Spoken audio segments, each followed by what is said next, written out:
Será que vocês já pararam para pensar que algumas tecnologias, como esse celular que você segura na sua mão agora, podem ter sido pensados mais de 100 anos atrás?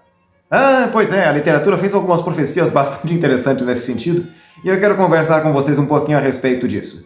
Fiquem nesse vídeo até o final, que a coisa vai ficar bastante divertida a partir daqui. Começando com a nossa primeira obra, Fantabulosa, nós temos um trabalho que foi escrito em 1818, que mudou o rumo da literatura nesse sentido. Por quê? Nós temos o começo da ficção científica.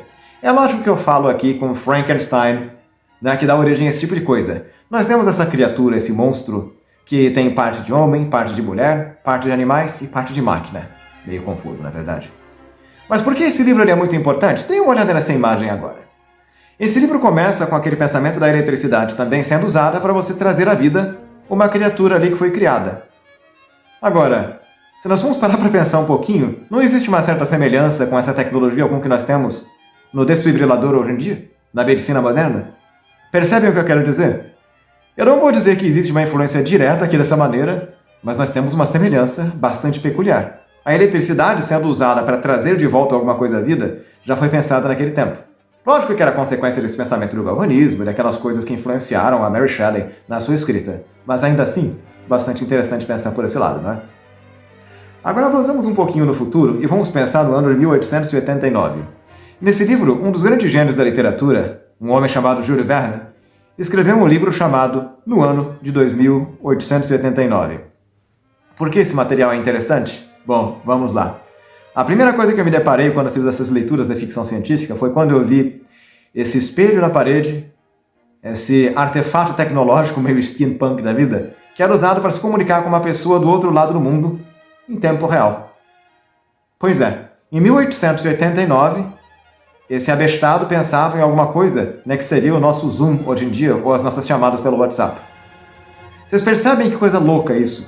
Foi em 1889 e nós já tínhamos um pensamento da ficção científica imaginando esse tipo de tecnologia, que depois foi explorado no cinema, é claro, com alguma propriedade, mas nós temos essa realidade acontecendo hoje em dia. Quantos de vocês não assistiram aulas online exatamente nessas mesmas condições?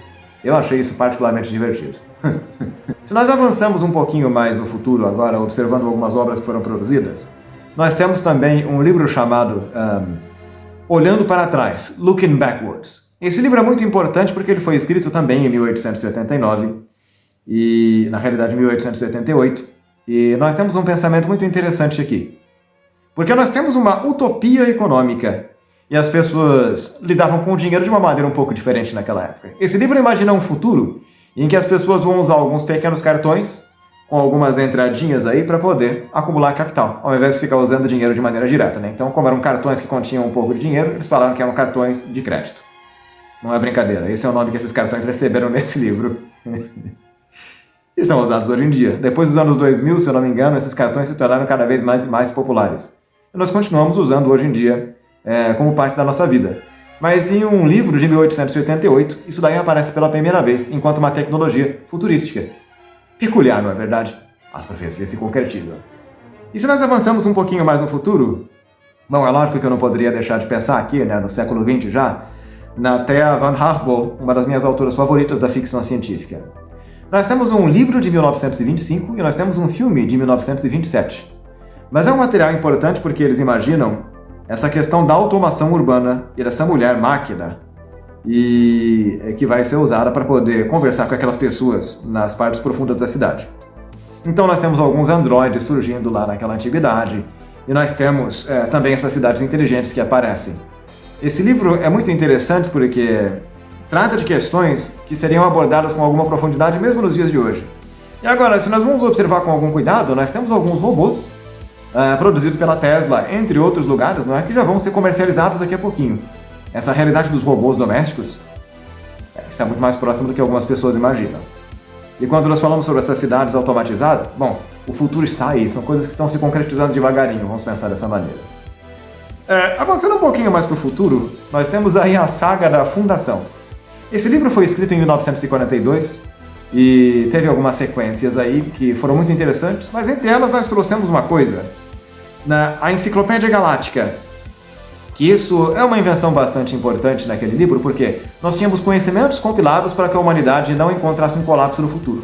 Então as pessoas deveriam ter acesso fácil às informações acumuladas, a todo o conhecimento da humanidade, milênios no futuro. Pois é. Lá naquele tempo, em 1942, Asimov imaginou o que seria depois a Wikipédia. Ou podemos pensar aqui também, não é? Nesses modelos um pouco mais avançados da IA, que vão acumular esse conhecimento e nos dão acesso a isso com alguma facilidade nos dias de hoje. Peculiar, não é verdade? E o Asimov também foi uma pessoa muito importante quando nós pensamos nesse próximo livro que foi escrito. Deem uma olhada aqui na tela. Ele pensou nesse livro, Eu, Robô, em 1950, nessa ciência da robótica e nas leis éticas. Isso, em alguma medida, foi bastante usado nessa engenharia de software, mas também com essas leis que são usadas aí para poder reger o comportamento de certas inteligências artificiais hoje em dia, nessa ética que é usada nas discussões que nós estamos presenciando no dia a dia. Como uma máquina deve agir? Esses contos que giram em torno aí desse mundo futurístico são muito importantes nesse sentido. E eu acho que são materiais que valem muito a pena vocês contemplarem aí para poder entender como as pessoas imaginavam a robótica naquele tempo. E como isso daí influencia a maneira como nós exercitamos essas coisas nos dias de hoje. Os robôs da Tesla seguem essas mesmas diretrizes? Aliás, vocês sabem quais são as 3 leis da robótica? Deixem aqui nos comentários. Curioso a respeito disso. Avançamos mais um pouquinho no futuro e nós temos um livro que é bastante pesado nesse sentido, né, que é o Fahrenheit 451. Esse livro foi escrito em 1953 e nós temos uma invenção bastante divertida, não é? Porque nós temos aqui esses rádios concha e esse isolamento sonoro que acontece naquelas câmaras. Assim como também temos um isolamento social de algumas pessoas, né, que são alienadas por conta de um governo que quer, impedir que elas tenham acesso a livros. Os bombeiros, the firemen, literalmente queimam os livros, para que as pessoas não tenham acesso e se comportem. Um pouco problemático. E um pouco profético nesse sentido também. Mas a verdade é que, se nós vamos pensar um pouquinho nesse material, nós temos aí um prenúncio do que seriam os fones de ouvido, esses AirPods que acontecem dessa maneira, ou esses fones Bluetooth, que são usados hoje em dia de maneira bastante popular. Curioso, não é verdade? Essas tecnologias foram pensadas naquele tempo, então em 1953. Se nós avançamos um pouquinho mais no futuro, nós temos um livro bastante interessante, né, que é o Minority Report, de 1956. Esse livro é uma coisa muito interessante porque nós temos essas interfaces de toque e essa análise de dados. No livro, é claro, nós temos aí uma realidade em que as pessoas vão prever crimes antes que eles aconteçam. Então produzem certos cartões aí de ferro dentro de umas máquinas um pouco peculiares que vão indicar onde um crime vai acontecer e quem vai cometê-lo. Então você era preso antes de cometer alguma coisa. Houve um filme que foi produzido, foi bastante interessante também, mas o livro certamente vale a leitura. E nós temos aí então uma previsão profética, não é?